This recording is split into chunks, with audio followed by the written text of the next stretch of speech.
Vou fazer uma família de exemplos agora, em que eu vou usar diferentes argumentos em cada exemplar da família. A família, todas as sequências estão conectadas. E eu vou usar argumentos de todos os tipos. Entre eles, eu vou usar aquele teorema de existência. O teorema de existência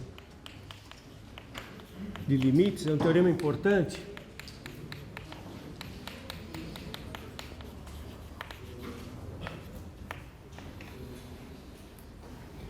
A gente tem duas versões para esse teorema de existência. Uma que diz assim: se a função é crescente limitada superiormente, ela é convergente. E a outra versão diz que se ela é decrescente limitada inferiormente, ela é convergente. São as duas versões. Então, eu vou acabar usando as duas. Então, sequência crescente mais limitada superiormente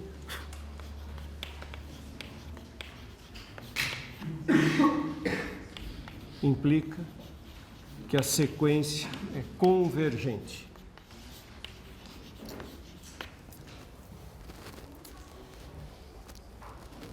Esse é um teorema importante. Permite a gente concluir que muitas vezes uma sequência tem um limite, e aí nas conclusões seguintes a gente consegue até calcular o valor do limite. Mas a gente precisou de um passo preliminar, que era saber que tinha limite, para daí dar o passo seguinte, que permite calcular o limite.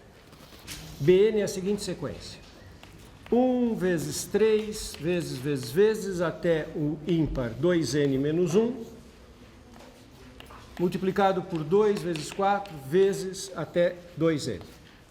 Então, observe. Produto dos ímpares dividido pelo produto dos pares. Deixa eu colocar aqui n igual a 5. Eu vou ter o produto de 1, 3, até 2 vezes 5, 10 menos 1, 9. Então, eu vou ter 1, 3, 5, 7, 9 sobre 2, 4, 6, 8 e 10. Eu vou sempre até o dobro do n, e é o produto de todos os ímpares por todos os pares. Vou fazer agora uma outra sequência que usa esse resultado que tem limite. Também é uma sequência que aparece em muitas listas de exercício: 1 sobre n vezes aquela que está ali.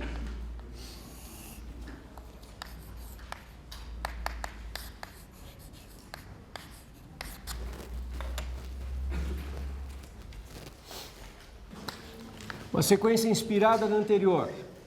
1 sobre n vezes uma sequência parecida, só que é o produto dos pares sobre os ímpares.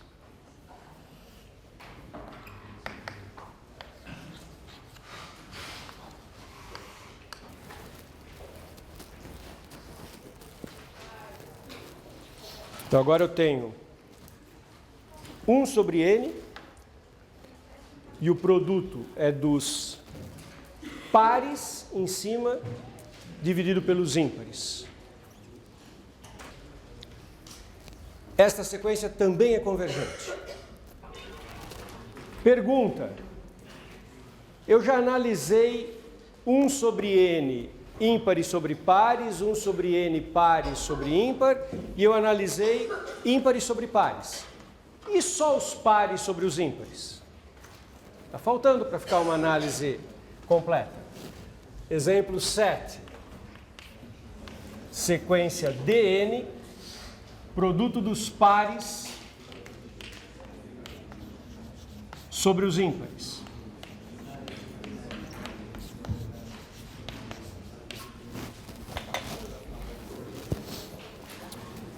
Está claro qual exemplo nós vamos fazer agora? Turma? Algum problema nesse exemplo anterior?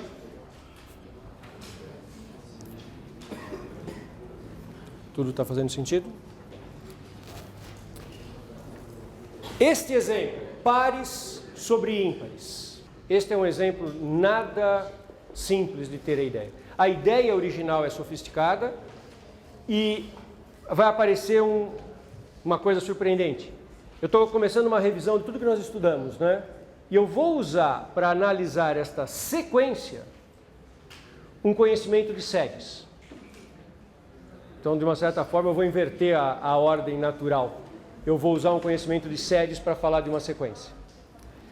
E a ideia, que não é nem um pouco natural de se ter, é olhar para o logaritmo desse DN. Não é natural pensar nisso. Logaritmo da sequência DN. Aí você fala, mas como é que você teve essa ideia? Em toda a área do conhecimento, turma, estou abrindo aqui um parênteses para falar uma coisa que ocorre em matemática, mas ocorre em toda a área do conhecimento. Há um monte de informações que vão sendo passadas de uma geração para outra, de um grupo para outro, de uma pessoa que está mais informada para outra. Essa é uma das utilidades de vocês terem aula com um professor que é mais velho, que já passou. É natural isso. Parece artificial, parece ruim, mas não é. É transmissão de conhecimento. Imagine que você vai fazer um estágio num laboratório. Quando você chega naquele laboratório, você sabe muito pouco do que se faz naquele laboratório. E as pessoas que estão lá há mais tempo te passam montes de informações sobre os fenômenos que são estudados naquele laboratório. Isso faz parte do aprendizado, faz parte do crescimento do conhecimento. Então, é uma ideia estranha, pegar o logaritmo do DN. Vocês já vão ver que sutil que é isso. Fica logaritmo do produto dos pares até o 2n, dividido pelo produto dos ímpares até o 2n menos 1. Propriedade dos logaritmos. Isso é logaritmo do de cima menos o logaritmo de baixo, porque logaritmo do quociente é a subtração dos logaritmos. Lembram dessa propriedade?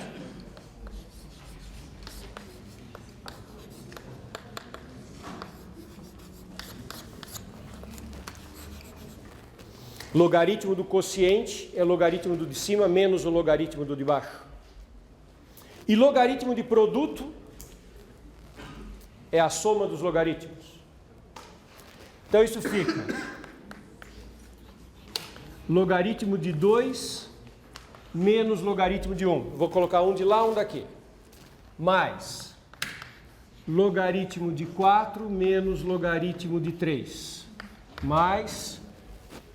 E vem uma sequência de subtrações. Os logaritmos dos pares aparecem com o sinal de mais. Então, o próximo aqui seria logaritmo de 6. Os ímpares aparece o logaritmo com o sinal de menos. Menos logaritmo de 5. E essa sequência vai até...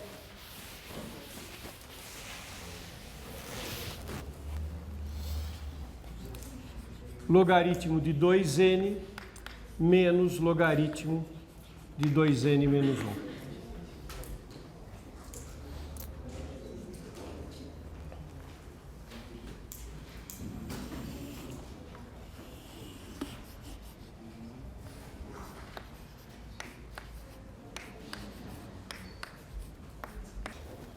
Logaritmo dos pares menos logaritmo dos ímpares. Pares menos ímpares.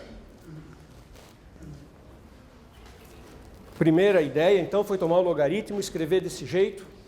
E agora eu vou ter uma segunda ideia, também extremamente inesperada. Vou usar um resultado dos cursos iniciais de cálculo absolutamente inesperado que se usasse aqui. Chama Teorema do Valor Médio.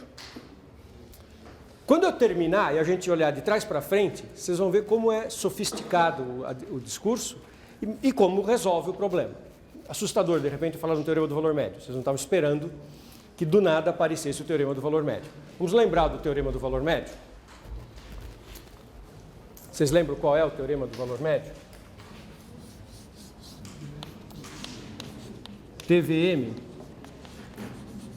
Teorema do Valor Médio, diz que se eu tenho uma função calculada em B menos a função calculada em A, isso é igual a derivada num ponto C vezes B menos A. Teorema do valor médio diz que se você tem uma função no intervalo AB,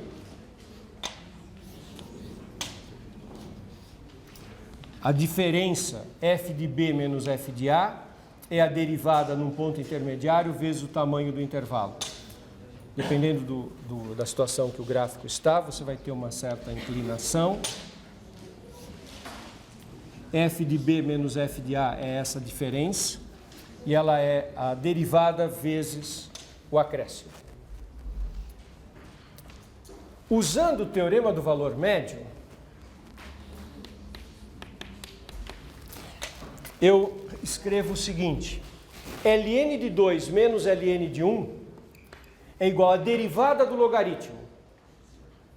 Derivada do logaritmo é 1 sobre, calculado num ponto intermediário.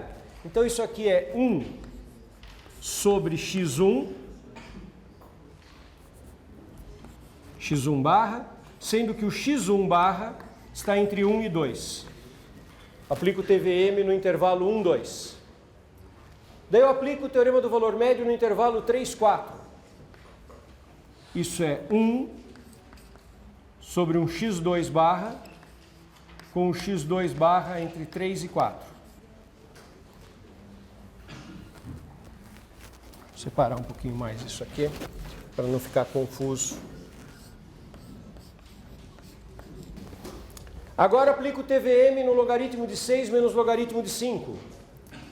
Isso é 1 sobre um certo x3 barra, sendo que o x3 barra está entre 5 e 6. E assim vai tudo isso. Até o último, que é 1 sobre xn barra, com o xn barra entre o 2n menos 1 e o 2n. Poxa, que sofisticada essa análise, hein? Agora eu estou chegando perto do final. O dn, olha só, x1 está entre 1 e 2. E ele apareceu pelo uso do TVM nesse intervalo. Mas se ele está entre 1 e 2, 1 sobre ele é maior que meio.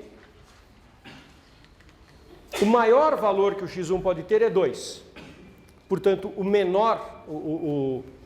maior valor que ele pode ter é 2. O menor valor que isso aqui pode ter é meio, ou mais do que meio.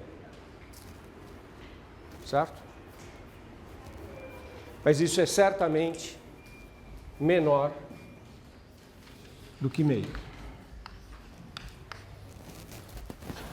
1 sobre x2. x2 está entre 3 e 4, porque é uma aplicação do teorema do valor médio no intervalo entre 3 e 4. Logaritmo de 4 menos logaritmo de 3. x2 barra está entre 3 e 4. Pega o inverso. Então o inverso é maior do que 1/4, menor que 1/3. Mas isso é maior do que 1/4. Então o dn é menor do que 1/4, porque 1/4 é maior. Aquilo é maior do que 1/4. Até que finalmente eu tenho 1 sobre 2n. dn é menor, põe meio em evidência. E olha que coisa elegante, que raciocínio interessante. Põe meio em evidência. Fica meio, aqui entra 1, aqui entra 2. Onde tivesse 1/4 iria entrar 1/3, até 1 sobre n. O que está dentro do parênteses? A soma 1 mais meio mais 1/3 mais até 1 sobre n. O que é essa soma? É uma soma de uma série. Que série? Harmônica. O que acontece com a série harmônica? Vai para infinito, diverge. Olha que exercício elaborado. São duas ideias absolutamente não óbvias. Primeira, tomar o logaritmo. A segunda, usar o TVM. E daí aparece a série harmônica. Isso aqui é a soma da série harmônica.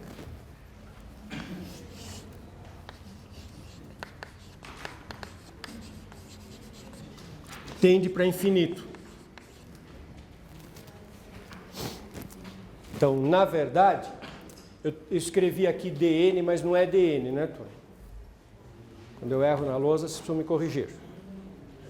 Eu escrevi DN, mas na verdade o que eu deveria ter escrito? LN.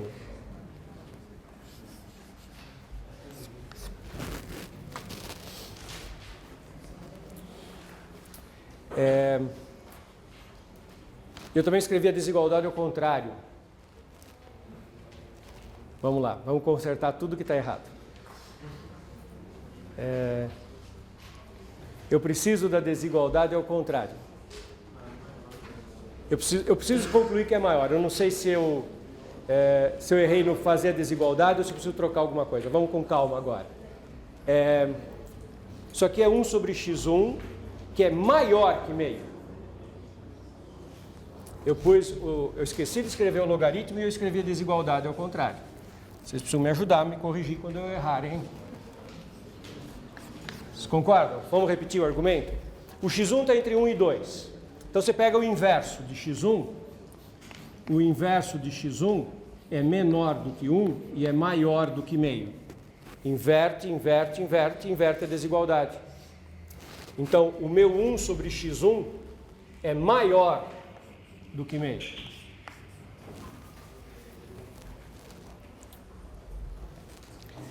Então, agora, o último argumento de todos.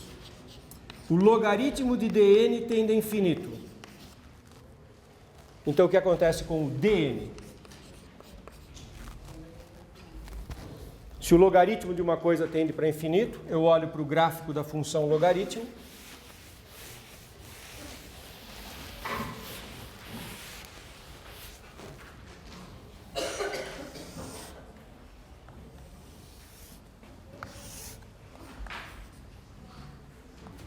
Se o logaritmo do meu argumento está indo para infinito, é porque o meu argumento está indo para infinito. Então, dn tende a infinito.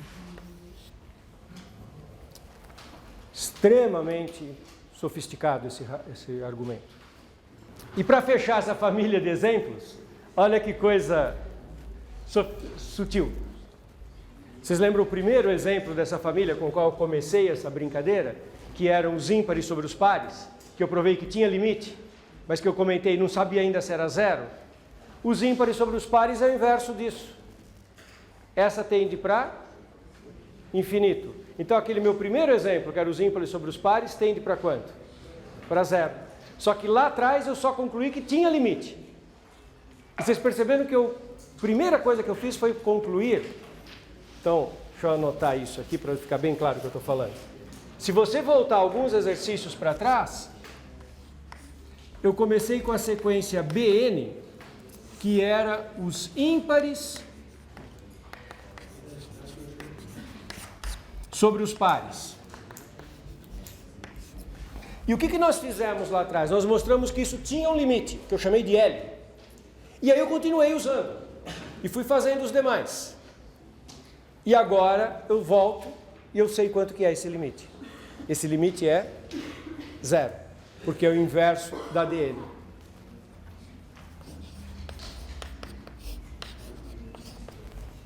Lá atrás eu não sabia disso, agora eu sei.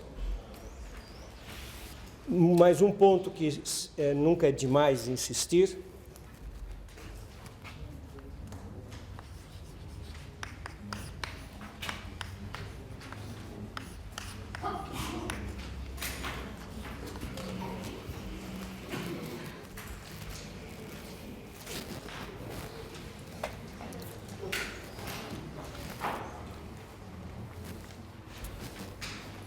Olha essa sequência. 1 menos meio, 1 menos 1/3, 1 menos 1 sobre n. Para quanto que está tendendo o termo que vai aparecendo ali? Para 1. Esse termo tende para 1. Será que eu poderia tentar algum argumento do tipo limite do produto é o produto dos limites? E por que não? Porque a quantidade de parcelas que estão sendo multiplicadas não é fixa. Então não tem teorema nenhum que diga que limite do produto é produto dos limites. É um exemplo simples, porque se você faz a soma que está escrita dentro dos parênteses, tem uma simplificação Fácil. 1 menos meio é meio. 1 menos 1/3 é 2/3. Depois teria aqui 1 menos 1/4. 1 menos 1/4, 3/4. E assim vai até que o último é n menos 1.